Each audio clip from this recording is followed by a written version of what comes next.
말씀이라는 표현을 너무 상투적으로 많이들 쓰시는 것 같아요. 근데 정말로 우리가 말씀대로 살아가느냐, 정말로 우리가 그 말씀을 우리의 삶의 중심에 두고 살아가느냐, 그것은 한번 고민해 볼 문제인 것 같습니다. 오늘 그 말씀에 대한 정확한 정의를 여러분들에게 좀 가르쳐 주려고 하는 거예요. 그래서 제가 중요하다고 하는 겁니다. 그저 말씀 중요하지, 말씀 봐야 되지, 이런 게 아니라 정확하게 누군가가 말씀이 뭔데요? 말씀을 왜 봐야 됩니까? 라고 물어봤을 때 여러분들이 대답할 수 있어야 돼요. 그것이 진정한 말씀이죠. 우리 그 영인 형제가 가끔씩 보면 대답을 더 잘하죠. 그래서 제가 그런 얘기를 하잖아요. 나중된 자가 먼저 되고 먼저 된 자가 나중 됐다는 이야기를 많이 하는데, 그럴 수밖에 없는 게 뭐냐면 영인 형제는 아예 그 비어져 있는 통이었던 거예요. 비어져 있는 통이다 보니까 거기다가 포도주를 부으면 포도주 본연의 맛이 그대로 나는 거죠. 근데 이 기존 성도들이 문제가 뭐냐면 그 통 안에 꾸정물들이 섞여 있어요.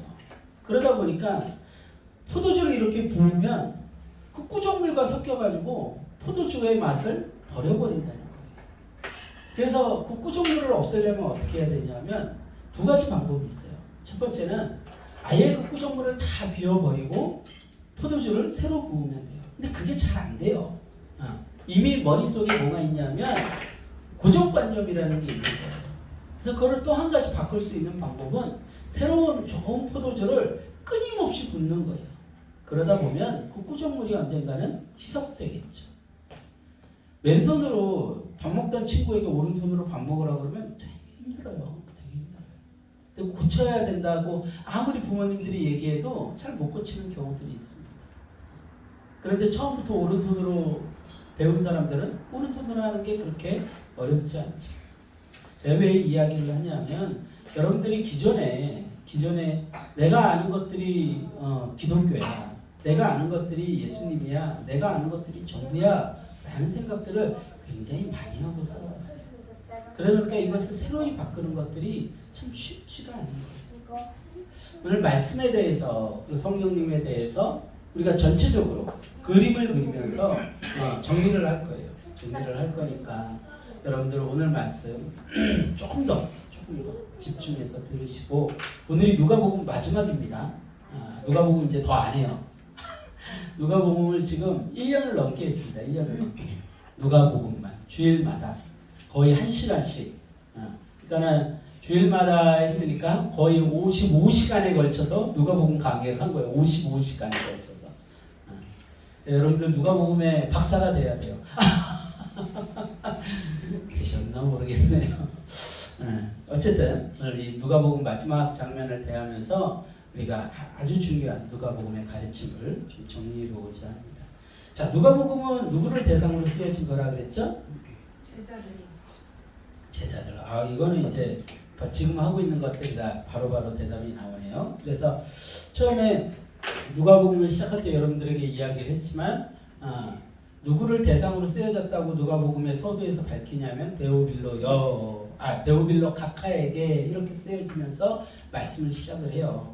그러니까 그 데오빌로 가카라는 사람이 실제 인물일 수도 있고 아니면은 여러 교회에 있는 여러 사람일 수도 있어요. 왜 그러냐면 그 데오빌로라는 그 단어 자체가 헬라어로 테오스 필레오라는 단어의 합성어예요. 그걸 우리나라 표현으로 그냥 데오빌로라고 한 거죠. 그러니까 테오스 필레오라는 것은 무슨 뜻이냐면 하나님의 사랑을 받는 자. 그러니까 굉장히 많은 사람들은 공통적으로 얘기할 수도 있고 아니면은 어떤 인물을 지칭할 수도 있는데, 어떤 인물을 지칭하는 거에 더 비중을 둘 수 있는 건 뭐냐면 이 누가복음을 기록한 누가가 사도행전도 기록을 했는데 사도행전의 서두에는 이 데오빌로라는 이름이 또 한 번 등장을 하는데 거기서는 데오빌로여라고 혹격으로 등장을 해요. 그러니까 누가복음에서만 하더라도 이 데오빌로라는 그 인물이 성경을 잘 모르던 인물. 그런데 누가복음에서 이 누가 사도가 그에게 예수님이 어떤 분인지, 복음이 어떻게 시작이 되었는지를 소개해 준 거예요. 그래서 그가 이 기독교 공동체 안에 더 깊이 들어오게 된 거죠. 그래서 이제는 그에게 좀 격이 없는 사이가 된 거죠. 그래서 누가복음에서 데오빌로 각하라고 시작했던 것이 사도행전에서는 데오빌로여라고 시작을 한다는 거예요. 그러니까 이 누가복음과 사도행전을 쭉 이어가지고 하나의 주제를 가지고 나아갑니다. 그 주제가 뭐냐면 우리가 누가복음을 보면서 끊임없이 봤지만 제자들에게 주는 말씀인데 제자들에게 무엇을 주는 말씀이냐는 거예요. 무엇을 주는 말씀이죠? 말씀에 대한 가르침. 말씀 뭐라 그랬어요? 틀리니까 갑자기 쌩까 버리시네. 이런 단어 사용하면 안 되거든요. 강단에서 쌩까가 뭡니까? 쌩까가 큰일이에요. 아직도 입이 거룩해지지 못해가지고. 제가 그렇습니다. 아니면 저희 줄 없었어. 뭘 하려니까 뭐죠? 누가복음이 제자들에게 향한 건데 제자들에게 무엇을 가르치고자 하는 거냐면 말씀의 주요성이에요. 우리가 그것을 어디서 보냐면 마지막으로 가면 갈수록 보입니다. 그래서 예수님께서 그 후반부에 가가지고 계속해서 무엇에 대한 도전을 하시냐면 사람들의 무지에 대해서 도전을 하십니다. 종교 지도자들의 무지, 제자들의 무지에 대해서 계속해서 말씀으로 깨뜨리고 가르치세요. 그 장면들을 우리가 봤던 기억이 있었으면 좋겠는데 없을 수도 있겠죠. 근데 무지를 계속해서 깨뜨리세요. 무지를 계속해서 깨뜨리시면서 우리가 지난주에는 부활에 관한 이야기를 다루면서 이 말씀에 관한 아주 중요한 이야기를 했어요. 기억나시나요? 지난주에 우리가 마가복음, 마태복음, 요한복음, 누가복음의 부활의 장면들을 다 봤어요. 다 보면서 이 부활의 장면들에서 이 부활이 믿어지는 것은 기적이 아니라 무엇으로 믿어진다? 미치겠다. 말씀으로 믿어진다고요. 말씀. 그래서 여러분들 마가복음에 보면은 맨 마지막 장면에 등장하는 가장 많이 등장하는 단어가 알지 못하더라. 그런데 믿는 자들에게 무엇이 나타나요? 능력과 권능이 나타납니다.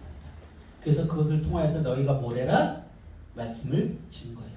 그러니까 기적이라는 것은 놀라운 일들이 막 일어나고 교회에서 일어나는 것은 전부 다 무엇을 증거하기 위한 거예요? 말씀을 증거하기 위한 거예요. 그 기적으로 믿음이 생기지 않습니다. 여러분들 보세요. 사복음서 안에서 제자들이 예수님과 공생의 사역 기간 동안 따라다니면서 얼마나 많은 기적을 봤습니까? 죽은 자가 일어나기도 하고요. 나사로는 사흘 만에 죽은 그 무덤에서 걸어 나오기도 하고요. 그리고 오병이의 기적이 일어나기도 하고요. 그리고 막 바다를 건너시기도 하고요. 수많은 기적들을 봤죠. 근데 그 제자들이 부활을 믿었어요? 못 믿었다니까요. 부활을 못 믿었어요. 그리고 부활을 못 믿었기에 숨어 지냈고 두려움 가운데 살았어요. 그들이 그 부활을 믿게 되는 그 근거가 어디 있었어요? 말씀이었죠. 말씀을 깨닫게 되니까 부활을 믿게 됐어요. 그러니까 기적이라는 것은 교회 안에서 수많은 사람들이 기적에 초점을 맞춘단 말이에요. 그래서 어느 교회에서 기적이 많이 일어난 데더라, 그럼 그 교회를 찾아가는 거예요.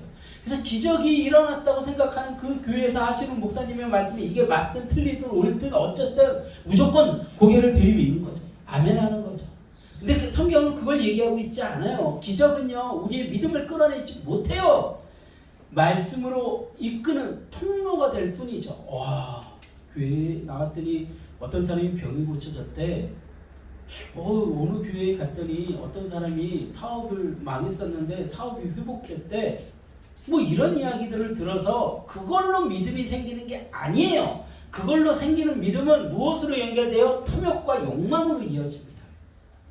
근데 그 기적을 통해서 나도 내 아들이 아픈데, 내 몸이 아픈데, 내 사업이 망했는데, 내가 힘든데, 내가 어려운데, 내 삶이 공고한데, 예수님께 나아가야지 라고 나아와서 결국은 그곳에서 무엇으로 변화되고 무엇으로 예수님을 믿게 되는 거예요? 말씀으로. 그러니까 기적이 교회의 중심이 되어서는 안 돼요. 기적이 예수님께 나아가는 그 중심이 되어서는 안 돼요. 그걸로 안 된다고요. 안 된다고요. 오직 말씀으로만 가능한 것입니다. 네. 결국 부활에 대한 믿음은요, 말씀으로 이루어지는 것임을 우리는 지난주에 확인했습니다. 그 대표적인 사건이 엘마오로 가는 제자들의 이야기였죠. 우리 그 말씀 다시 한번 확인해 봅시다. 누가복음 24장 13절에서 35절이에요. 이게 지금 누가복음의 마지막 장면이란 말이에요. 자, 누가복음 24장 13절에서 35절. 자, 제가 봉독합니다. 그날에 그들 중 둘이 예루살렘에서 25리 되는 엠마오라 하는 마을로 가면서 이 모든 된 일을 서로 얘기하더라. 그들이 서로 이야기하며 문의할 때 예수께서 가까이 이르러 그들과 동행하시나 그들의 눈이 가려져서 그인 줄 알아보지 못하더라. 이들이 예수님에 관한 이야기를 하고 있으면서도 예수님을 알아보지 못했어요. 뭐가 가리워졌어요? 눈이 가리워졌다고 성경은 이야기를 하고 있습니다. 17절입니다. 예수께서 이르시되 너희가 길 가면서 서로 주고받고 하는 이 이야기가 무엇이냐 하시니 두 사람이 슬픈 빛을 띠고 머물러 서더라. 그 한 사람이 글러봐라 하는 자가 대답하여 이르되 당신이 예루살렘에 체류하면서도 요즘 거기서 된 일을 혼자만 알지 못하느냐. 이르시되 무슨 일이냐. 이르되 나사렛 예수의 일이니 그는 하나님과 모든 백성 앞에서 말과 일에 능하신 선지자이거늘. 그러니까 예수님께서 선지자의 기적을 많이 일으켰죠. 어떤 된 일들이 많았어요. 오병이의 기적, 죽은 자가 일어나고 앉은 뱅이가 일어나고 장님이 눈을 뜨고 이런 된 일들이 많았어요. 근데 그 된 일로 이 둘이 눈이 띄어졌어요? 안 띄어졌어요? 안 띄어졌다는 거예요. 자, 계속해서 봅니다. 20절입니다. 우리 대제사장들과 관리들이 사형 판결을 넘겨주어 십자가에 못 박았느냐. 우리는 이 사람이 이스라엘을 속량할 자라고 바랐노라. 이뿐 아니라 이 일이 일어난 지가 사흘째요. 또한 우리 중에 어떤 여자들이 우리로 놀라게 하였으니 이는 그들이 새벽에 무덤에 갔다가 그의 시체는 보지 못하고 와서 그가 살아나셨다 하는 천사들의 나타남을 보았다 하니라. 또 우리와 함께 한 자 중에 두어 사람이 무덤에 가 과연 여자들이 말한 바와 같음을 보았으나 예수는 보지 못하였다 하거늘. 어때요? 이들이 부활에 관한 소식을 들었는데 믿었어요? 못 믿었어요? 못 믿었어요. 자, 25절입니다. 그런데 이르시되 미련하고 선지자들이 말한 모든 것을 마음에 더디 믿는 자들이여 그리스도가 이런 고난을 받고 자기의 영광에 들어가야 할 것이 아니냐 하시고 이에 모세와 모든 선지자의 글로 시작하여 모든 성경에 쓴 바 자기에 관한 것을 자세히 설명하시니라. 그들이 가는 마을에 가까이 가며 예수는 더 가려 하는 것 같이 하시니 그들이 강건하여 이르되 우리와 함께 유하사이다. 때가 저물어가고 날이 이미 기울었나이다 하니 이에 그들과 함께 유하로 들어가시니라. 그들과 함께 음식 잡수실 때 떡을 가시다 축사하시고 떼어 그들에게 주시니 그들의 눈이 밝아져 그인 줄 알아보더라. 예수는 그들에게 보이지 아니하는지라. 그들이 서로 말하되 길에서 우리에게 말씀하시고 우리에게 성경을 풀어주실 때 우리 속에서 마음이 뜨겁지 아니하더냐 하고 어떤 일이 벌어졌어요? 된 일을 보고도 부활을 믿지 못하던 자들이 성경을 예수님께서 풀어주셨을 때 마음이 뜨거워지면서 예수님을 알아보는 눈이 띄어졌다는 거예요. 영적인 눈이 띄어진 거예요. 결국 부활을 믿게 되고 예수님을 믿게 되는 그 모든 동력은 어디서 나왔어요? 말씀에 대한 해석에서 나왔다는 것이죠.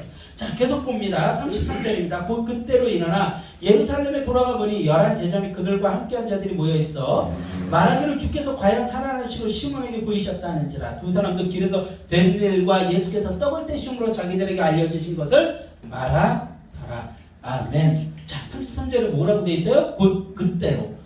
어느 때예요? 곧 그때가.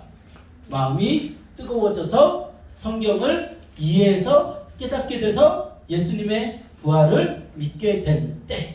그때 그들의 발걸음이 어떻게 됐어요? 돌이켜졌어요. 삶이 바뀌는 거예요. 결국 우리가 예수님을 믿는다는 것은 말씀을 통해서 이루어지고요. 말씀을 통해서 예수님을 믿는 사람은 그 발걸음이 돌아가는 거예요. 완전히 180도 돌아갑니다. 엠마오로 가던 그들이 그 엠마오로 가던 이유는 무엇일까요? 이제 다 끝났어. 이제 우리의 삶의 터전으로 돌아가자. 심지어는 누구까지 그랬어요? 베드로와 그 제자들까지도 그랬어요. 12제자들까지도 야 이제 우리 고기나 잡으러 가자 그랬다니까요. 근데 그들의 삶이 바뀌었어요. 언제? 말씀을 통해서 예수님의 부활을 믿게 되었습니다. 그들이 바뀌는 거예요. 오늘 성경의 맨 마지막에 보면 뭐라고 되어 있어요? 두 사람도 길에서 된 일과 예수께서 자기들에게 알려주신 것을 말하더라. 이것을 증거하는 자들이 무엇이에요? 바로 제자예요. 예수님의 살아나심을 증거하는 것. 삶을 돌이켜, 삶을 바꿔서 가던 길을 돌이켜 예수님을 증거하는 것이 제자라는 것이죠. 자, 말씀을 통해 믿음을 소유한 자들이 그들의 발걸음과 삶을 돌이키고 진리를 선포하게 됩니다. 마지막 장면에서도 또 누가복음은 이것을 한 번 더 강조하고 있어요. 누가복음 24장 36절에서 49절이에요. 제가 말이 좀 빠르죠. 오늘 좀 성경을 봐야 될 것들이 좀 많아서 그래요. 정신을 바짝 차리셔야 됩니다. 자, 누가복음 24장 36절에서 49절에서는 예수님이 누구에게 나타나냐 하면 가룟 유다를 제외한 11제자 앞에 나타나시는 그 장면이 등장을 하고 있습니다. 36절에서 49절 제가 봉독합니다. 이 말을 할 때 예수께서 친히 그들 가운데 서서 이르시되 너희에게 평강이 있을지어다 하시니 그들이 놀라고 무서워하여 그 보는 것을 영으로 생각하는지라. 예수께서 이르시되 어찌하여 두려워하며 어찌하여 마음에 의심이 일어나느냐. 내 손과 발을 보고 나인 줄 알라. 또 나를 만져보라. 영은 살과 뼈가 없으되 너희 보는 바와 같이 나는 있느니라. 그러니까 제자들이요, 그 부활한 것을 목격한 여자들의 이야기, 엠마오로 가던 두 제자의 이야기, 그리고 무덤을 보고 온 제자들의 이야기를 듣고도 부활에 대한 확신이 없었어요. 그래서 예수님을 봤더니 두려운 마음이 드는 거죠. 영으로 보는 거죠. 진짜야? 부활하셨어? 육체를 가지고 오셨단 말이야? 이게 진짜란 말이야? 그러고서는 의심을 하고 있는 거예요. 자, 그래서 예수님께서 어떤 일을 하시냐 하면 40절입니다. 이 말씀을 하시고 손과 발을 보이시나 그들이 너무 기쁨으로 아직도 믿지 못하고 놀랍게 여길 때 이르시되 여기 무슨 먹을 것이 있느냐 하시니 이에 구운 생선 한 토막을 드리니 받으사 그 앞에서 잡수시더라. 그러니까 예수님께서 이들이 예수님을 보고도요 믿지를 못하는 거예요. 손과 발에 그 못자국이 난 거를 보이셨음에도 불구하고 믿지를 못하는 거예요. 정말 예수님께서 답답하신 거죠. 야, 물고기 2마리 가져와봐. 아, 내 이거 먹는다. 내 이거 먹는데 봐, 내가 0이면 이 물고기가 어떻게 되겠어? 바닥으로 떨어지겠지. 근데 내가 어떻게 아작아작 씹어 먹는다. 그래서는 이렇게 얘기 안 하셨겠죠. 죄송합니다, 예수님. 물고기를 맛있게 드신 거예요. 소화를 시키시고 트름도 꺽하고 하신 거죠. 아, 진짜 육체를 가지고 우리 앞에 부활하셨구나 라는 것을 보이신 거예요. 그리고 나서 44절에 또 이르시되 내가 너희와 함께 있을 때 너희에게 말한 바 곧 모세의 율법과 선지자의 글과 시편의 나를 가리켜 기록된 모든 것이 이루어져야 하리라 한 말이 이것이니라 하시고, 제가 뭐라 그랬어요? 구약 성경이 어떻게 나눠져요? 모세의 율법, 모세오경, 그리고 대선지서, 소선지서 해가지고 선지자의 글, 그리고 시가서 해가지고 시편, 욥기, 시편, 잠언, 전도서, 아가서, 이게 시가서예요. 그 모든 것이 구약을 지금 얘기하고 있는 거예요. 그러니까 그 구약에 있는 말씀을 예수님께서 그 공생의 사역 기간 동안 제자들에게 이야기를 해주셨던 거죠. 지금 그 이야기를 하고 있는 거예요. 다시 한번 44절부터 봅니다. 또 이르시되 내가 너희와 함께 있을 때 너희에게 말한 바 곧 모세의 율법과 선지자의 글과 시편의 나를 가르쳐 기록된 모든 것이 이루어져야 하리라 한 말이 이것이라 하시고, 이에 그들의 마음을 열어 성경을 깨닫게 하시고, 또 이르시되 이같이 그리스도가 고난을 받고 제3일에 죽은 자 가운데서 살아날 것과 또 그의 이름으로 죄사함을 받게 하는 회개가 예루살렘에서 시작하여 모든 족속에 전파된 것이 기록되었으니, 어디에 기록이 되었어요? 성경에. 그러니까 성경의 주제는 뭐예요? 성경의 요약을 하라 그러면 뭐예요? 바로 이거예요.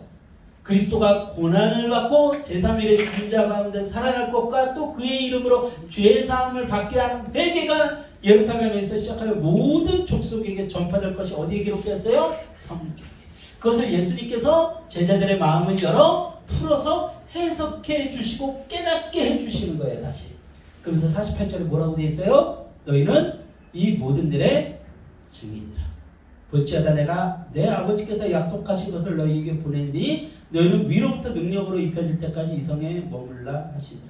그러니까 제자들이요, 결국은 이 예수님의 십자가에서 죽음과 부활과 그것을 영접하는 자들이 회개함으로 말미암아 천국에 들어갈 수 있음이 성경의 요약인데, 이것을 제자들에게 뭐라고 하세요? 전해라. 근데 이들이 아직 준비가 됐어요? 못 됐어요? 못 됐어요. 그래서 예수님께서 그들에게 뭐라고 얘기를 하시면 49절에 이야기를 하신 거예요. 볼지어다 내가 내 아버지께서 약속하신 것. 그 약속하신 것이 뭐예요? 성령님이세요. 약속하신 것을 너희에게 보내리니 너희는 위로부터 능력으로 입혀질 때까지 이 성에 머물라 하시죠. 결국은 성령님이 임하셔야만 제자들이 정말로 제자의 삶을 살아갈 수 있음을 이야기를 하고 있는 거예요. 자, 여기서도 보아도 믿지 못하는 제자들에게 확실한 증거로 말씀에 대한 깨달음을 선포하고 계신 것이죠. 결국 믿음은 어디에서부터 시작이 되는 거예요? 손과 발에 있는 못자국을 본다고 믿음이 생겨요? 아니라는 거예요. 고기 먹는 거 본다고 믿음이 생겨요? 아니라는 거예요. 결국은 말씀이 온전히 우리 안에서 해석되어지고 깨달아질 때 뭐가 생긴다? 믿음이 생긴다. 근데 그 믿음이 완전해지기 위해서는 뭐가 있어야 돼요? 위로부터 우리에게 허락되어지는 선물, 능력, 곧 성령님이 계셔야 된다는 거예요. 자, 여기서 약속하신 것이 바로 성령님이죠. 그 성령님에 대해서 예수님이 요한복음에서 이렇게 가르쳐 주십니다. 자, 정신들 바짝 차리셔야 돼요. 지금까지 잘 따라오셨죠? 안 놓치셨죠? 네. 네. 자, 요한복음 14장 15절에서 26절입니다. 요한복음 14장 15절에서 26절이요. 요한복음 14장 15절에서 26절. 예수님께서 성령님에 대해서 정확하게 완전하게 설명해 주시는 부분이에요. 요한복음 14장 15절에서 26절. 제가 봉독합니다. 너희가 나를 사랑하면 나의 계명을 지키리라. 예수님께서 뭐라고 얘기했어요? 나를 사랑하면 그 계명을 지킨대요. 이거 머릿속에 두고 계세요. 자, 16절입니다. 내가 아버지께 구하겠으니 그가 또 다른 보혜사를 너희에게 주사 영원토록 너희와 함께 있게 하리니 그는 진리의 영이라. 세상은 능히 그를 받지 못하나니 이는 그를 보지도 못하고 알지도 못합니다. 그러나 너희는 그를 아나니. 여기서 그가 누구예요? 성령님이시죠? 그는 너희와 함께 거하시며 또 너희 속에 계시겠습니다. 내가 너희를 고아와 같이 버려두지 아니하고 너희에게로 오리라. 그러니까 예수님이 부활하셔서 올라가시고 나서 승천하시고 나서 다시 우리에게로 오신대요. 자, 19절입니다. 조금 있으면 세상은 다시 나를 보지 못할 것이로되 너희는 나를 보리니 이는 내가 살아있고 너희도 살아있겠습니다. 그 날에는 내가 아버지 안에 너희가 내 안에 내가 너희 안에 있는 것을 너희가 알리라.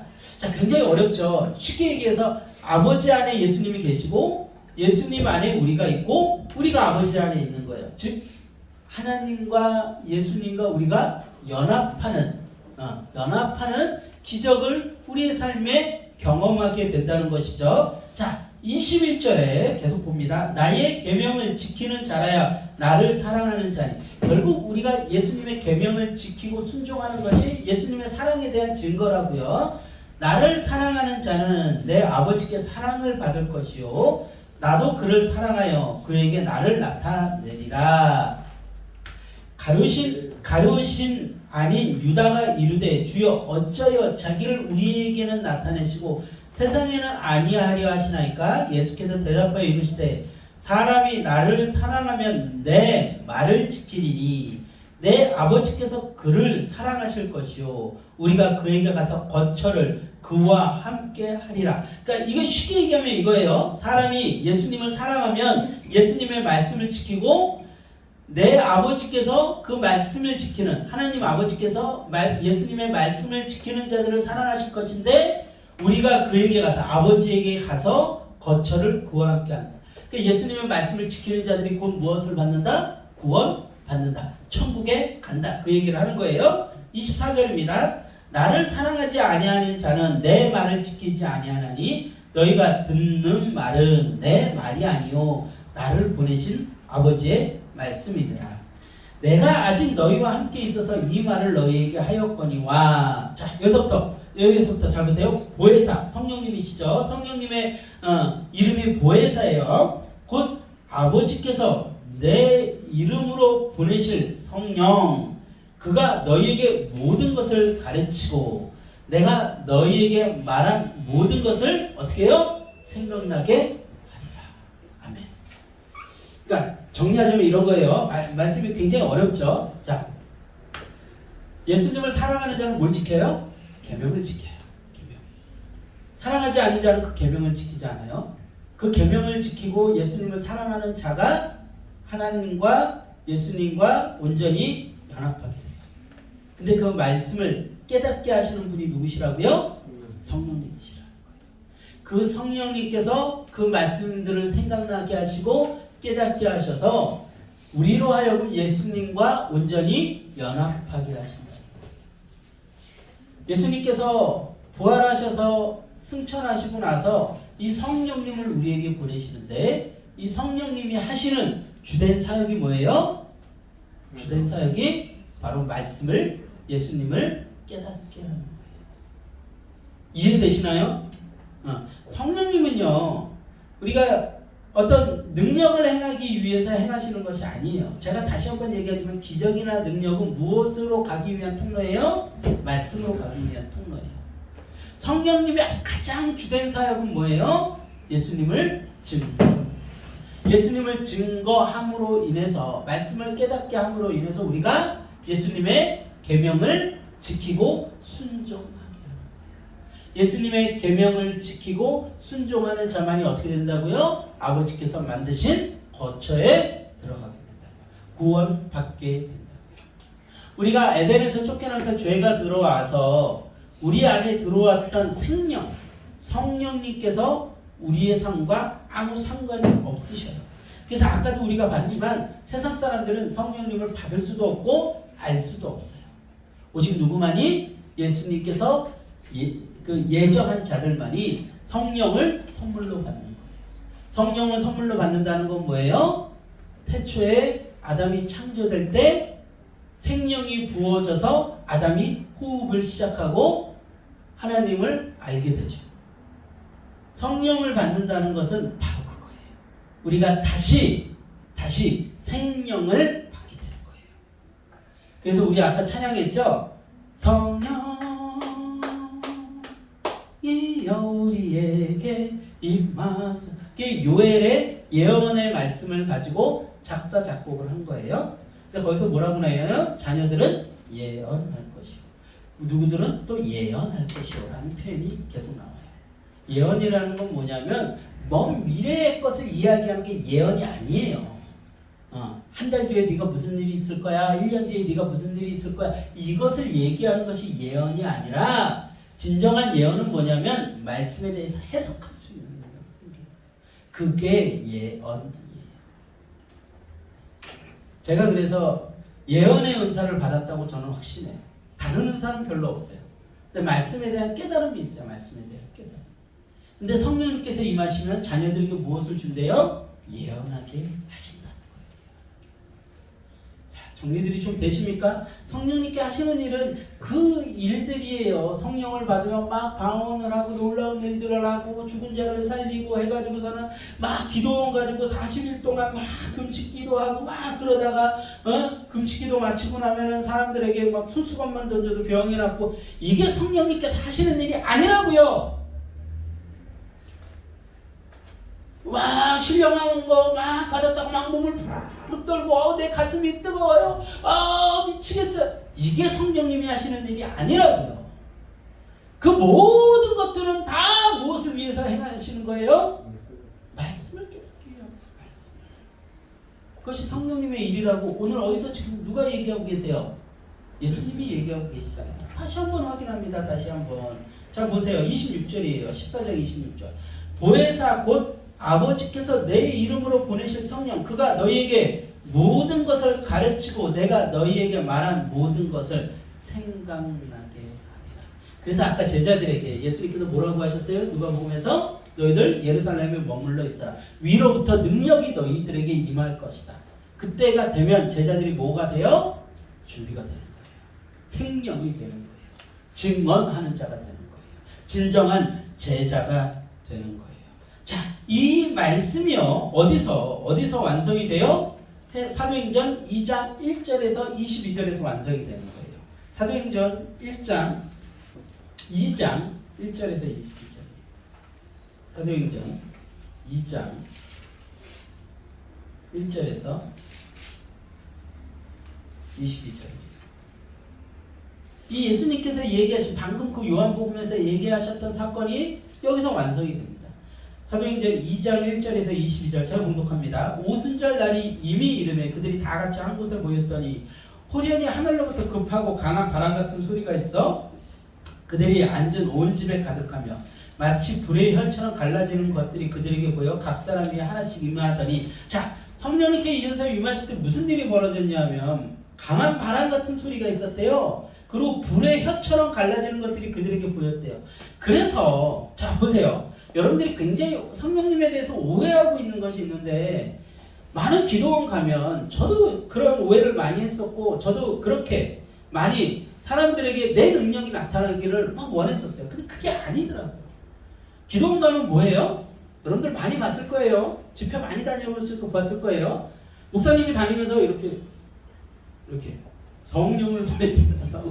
장풍을 쏴요. 그러면 사람들이 막 뒤를 막 뒤집어지죠. 어떤 사람들은 끝까지 이렇게 버티고 나는 아무 일도 안 일어났는데요. 주로 어떤 분들이 넘어져요? 여자분들. 여자 집사님이나 권사님들 이런 분들이 성령 받아. 성령님을 그때 바람으로 주나요? 성령이 바람이라는 뜻을 가지고 있긴 해요. 근데 성령님만 한 번 임하시면 그분이 떠나요? 다시 줘? 인간이 주는 거예요? 성령님이 선택하시는 거예요. 근데 기도원에서 주야 이러면서 막 나자빠지는 거 그럼 놀라운 일들이 벌어지지 않아요.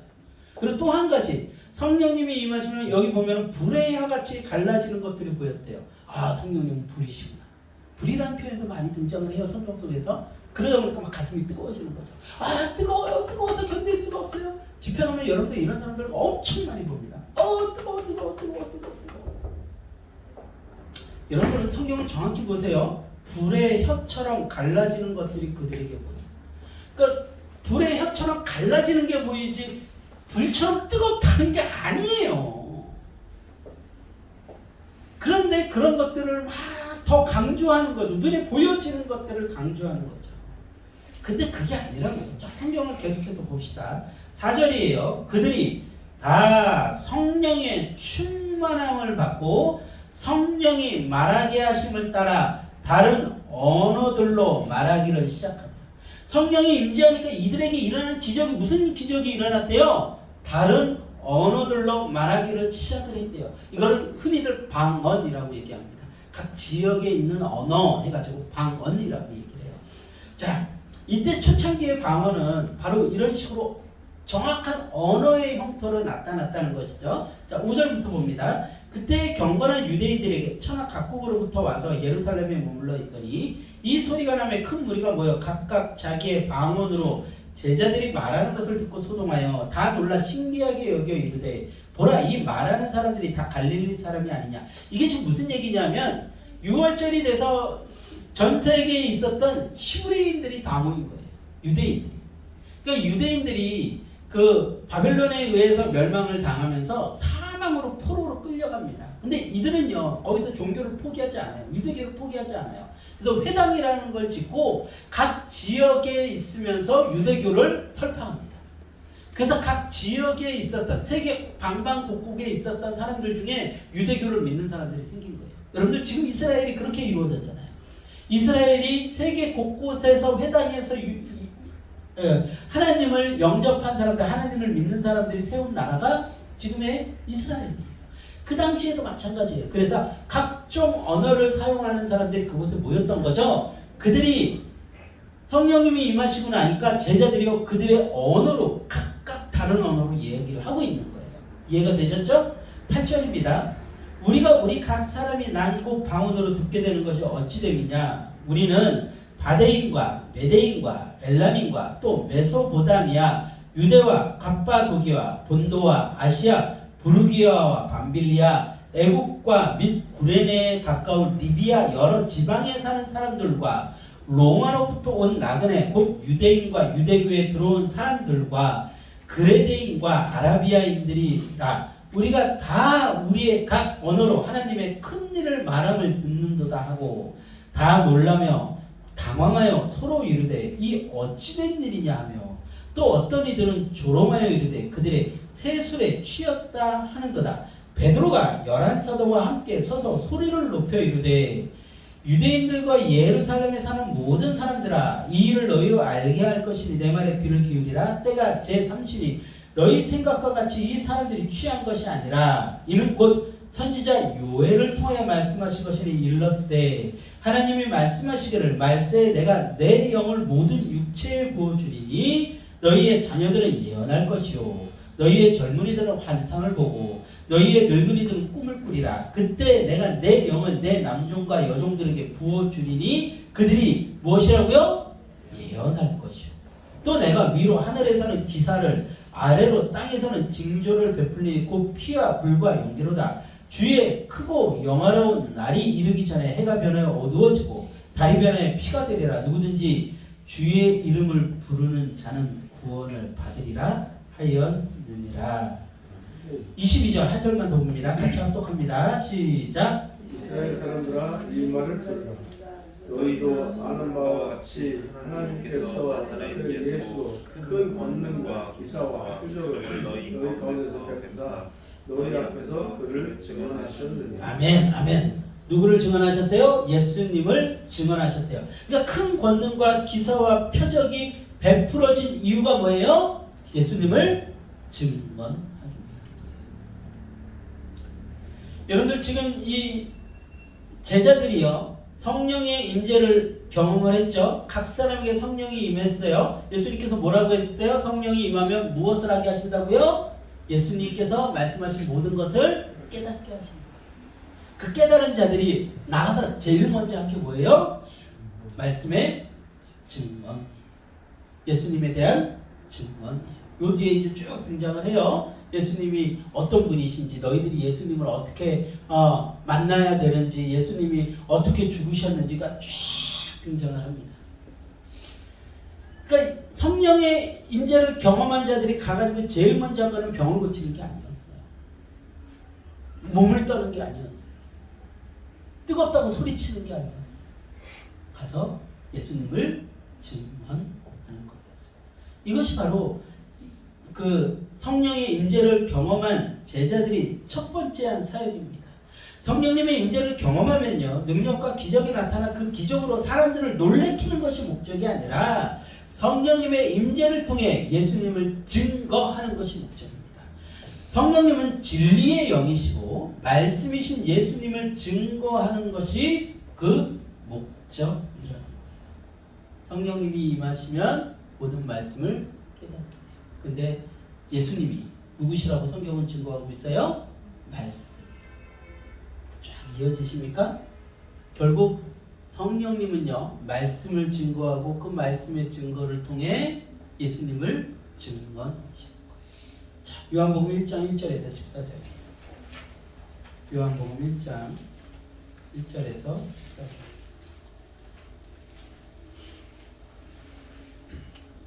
요한복음 1장 1절에서 14절. 자, 보세요.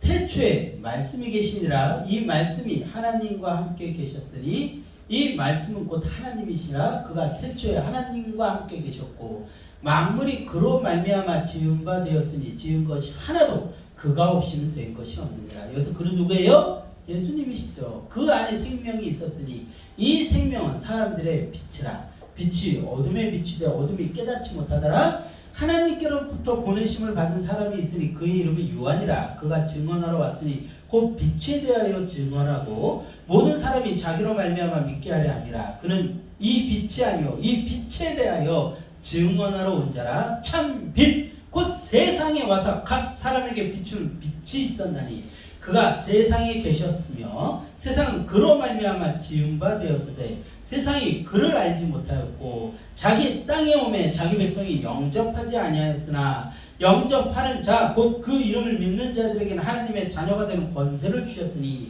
이는 혈통으로나 육정으로나 사람의 뜻으로나 하지 아니하고 오직 하나님께로부터 난 자들이니라.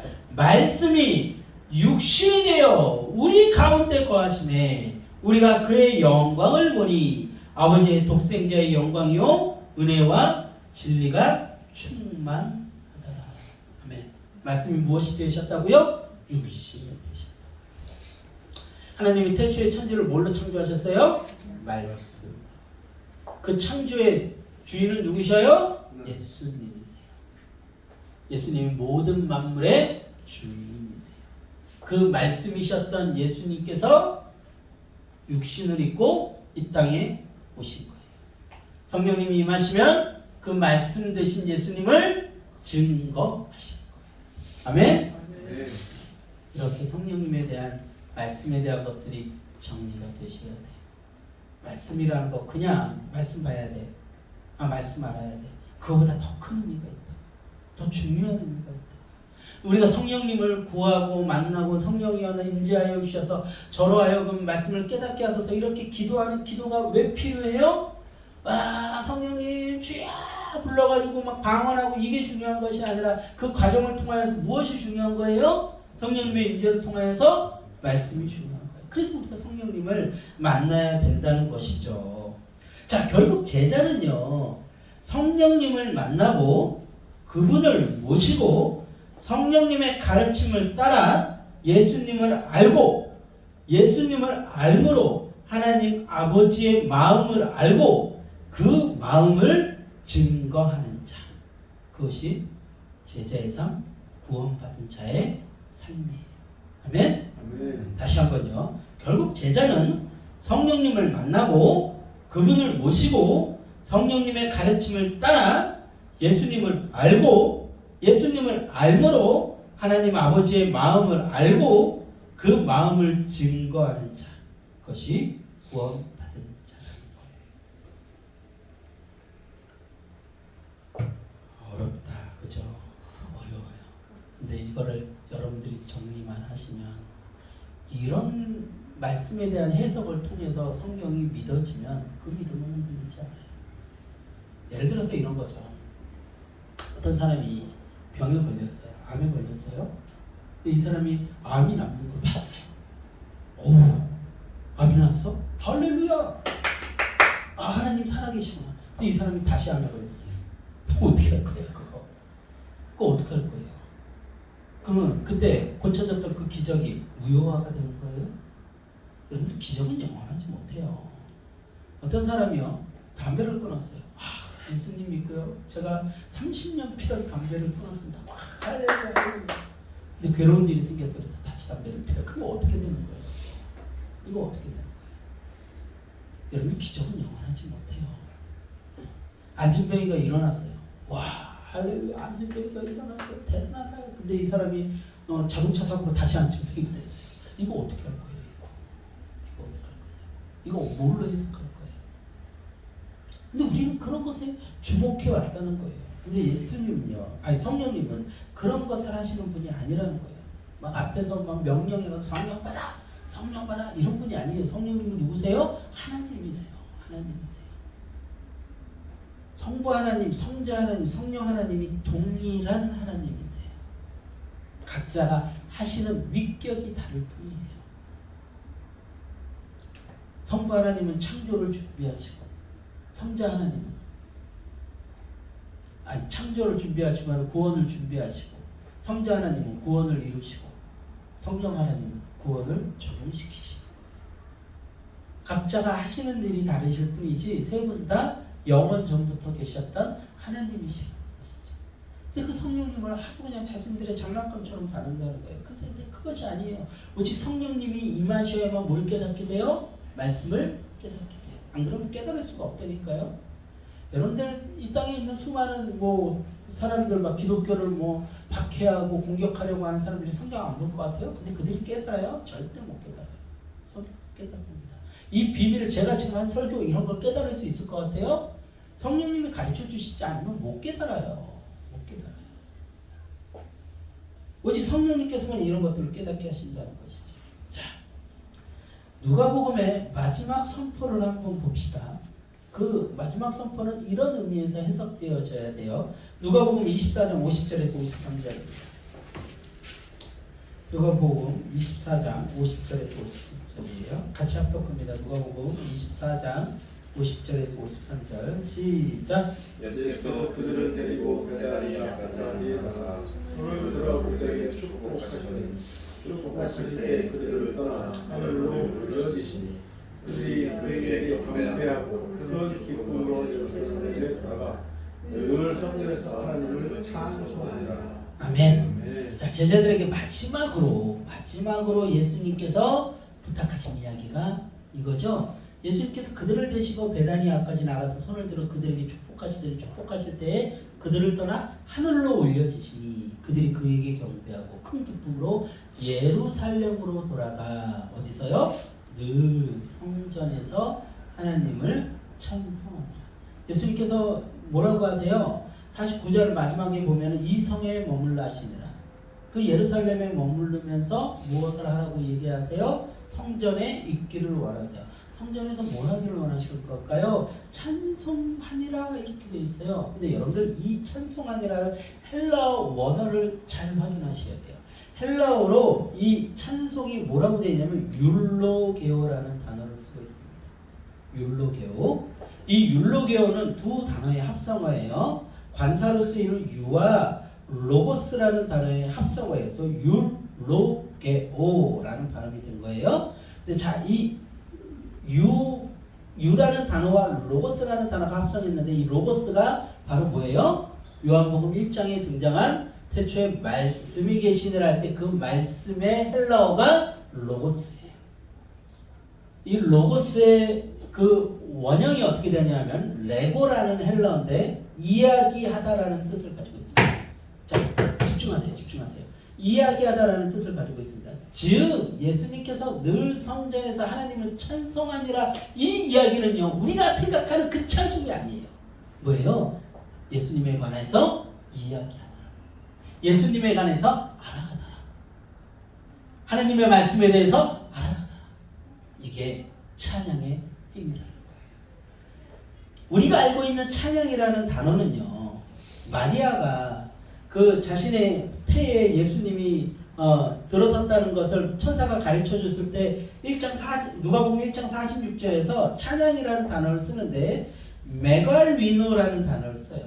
그리고 여러분들 예수님께서 예루살렘에 입성하실 때 호산나 호산나 사람들이 외치잖아요. 그 찬양은 아이네오라는 단어를 써요. 이게 전형적인 찬양이에요. 우리가 하는 숭배하다, 경배하다 이런 뜻을 가지고 있는 찬양이에요. 그런데 마지막에 누가복음의 마지막에서 사용된 이 찬송하니라 라는 이 단어의 헬라어는 바로 그런 어떤 우리가 알고 있는 아까 우리가 불렀던 그런 찬양의 의미가 아니라 율로게오, 이야기하다. 누구에 관해서? 예수님에 관해서. 여러분들 예수님께서 성전에 잘못된 것들을 정화하시고 그리고 나서 그 성전에서 물건 파는 사람들에게 뭐라고 하세요? 이 집은 기도하는 집이다. 기도하는 집이라 말씀하시고 뭐 하셨어요? 말씀을 가르치셨죠. 이제 좀 꿍짝이 맞고 좀 안 해. 이 정도 수준이 돼야 돼요. 여러분들은 이 정도 수준 돼야 된다니까. 그런데 마지막에 가서도 찬송하라고 이야기를 하셨는데 이들이 모여서 찬송한 것이 뭐였어요? 말씀에 대해서 서로 여러분들 우리의 기도와 말씀과 기도와 찬양과 모든 것이 무엇이에요? 결국 말씀에 대한 알아가는 그 모든 것, 말씀에 대한 순종하는 그 모든 것이 우리의 기도고 찬양이라는 거예요. 결국 우리의 삶에 가장 중요한 것은 뭐예요? 말씀을 알아가는 거예요. 말씀을 통해서 하나님을 알고 예수님을 아는 거예요. 이 성경에 나와 있는 예수님에 대한 이야기, 그 예수님에 대한 이야기 아는 것 같지만 다른 게 아니라고 성경이 얘기하고 있죠. 예수님께서 왜 고난 받으십니까? 왜 고난 받으십니까? 우리 죄 때문에. 예수님이 왜 부활하십니까? 우리를 살리기 위해서.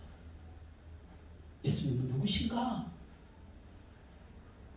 그거에 대해서 증언하고 있는 거죠. 그래서 그것을 영접하는 자들은 회개하게 되고 회개한 자들은 구원받게 되고 그것을 성경에 기록해놨고 그 성경의 이 말씀은 바로 예수님이시고 그 그 말씀을 깨닫게 하시는 분이 성령님이시고 그 성령님께서 우리에게 임하심으로 말미암아 말씀을 깨닫고 예수님과 연합해서 우리는 구원받게 되는 거예요. 뭐 기적을 본다고 해서 구원받는 것도 아니고 큰 교회 다닌다고 구원받는 것도 아니고 세례를 받는다고 구원받는 것도 아니에요. 제가 지금 얘기하는 그 진리로만 구원받을 수 있음을 여러분들이 깨달아 알기를 소망합니다. 주 예수님께서 제자들에게 주시는 마지막 부탁은요, 하나님에 대해 이야기하며 알아가고 증거하는 것입니다. 찬양하고 기도하겠습니다.